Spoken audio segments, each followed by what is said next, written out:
महाराष्ट्र के सीएम एकनाथ शिंदे ने अपनी पार्टी में की मुस्लिम विंग की शुरुआत।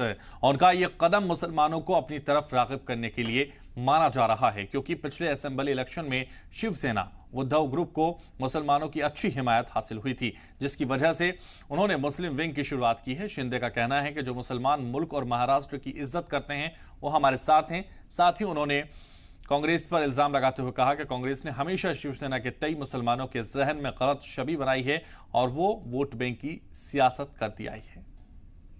देखो, बाला साहब क्या कहते थे, ये हिंदुस्तान है, ये भारत है, और इस भारत का गुणगान करने वाला ये सच्चा मुसलमान हमारा है। यहाँ रहने के बाद जो पाकिस्तान की वाह वाह करे तो कैसे चले, वही तो हमारे दुश्मन है।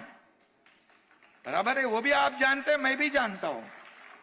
और इसलिए सच्चा मुसलमान जो है ये देश के प्रति बहुत ही वफादार है, अपनी जान को कुर्बान कर देता है। और यही तो हमारी हिंदू और मुसलमान जो है, अभी हम देखते हैं कि कुछ भी होता है, कभी किसी को खून चाहिए, किसको क्या चाहिए, क्या हमारे में क्या फर्क है? एक ही तो है। हम कब एक दूसरे को जब खून ब्लड डोनेट करते तो क्या देखते, क्या ये हिंदू को जाने वाला है या मुसलमान को जाने वाला है, ऐसे कुछ देखते हैं अपन।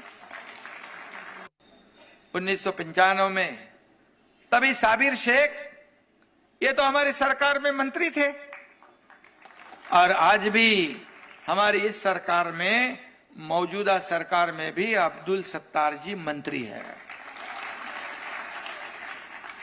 क्या है हमारे दिल में कुछ फर्क है?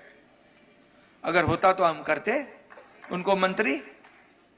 लेकिन ये डर पैदा करना, ये दरार पैदा करना और वोटों की राजनीति में एक दूसरे से दूर रखने का काम करना, ये कांग्रेस कितने सालों से कर रही है।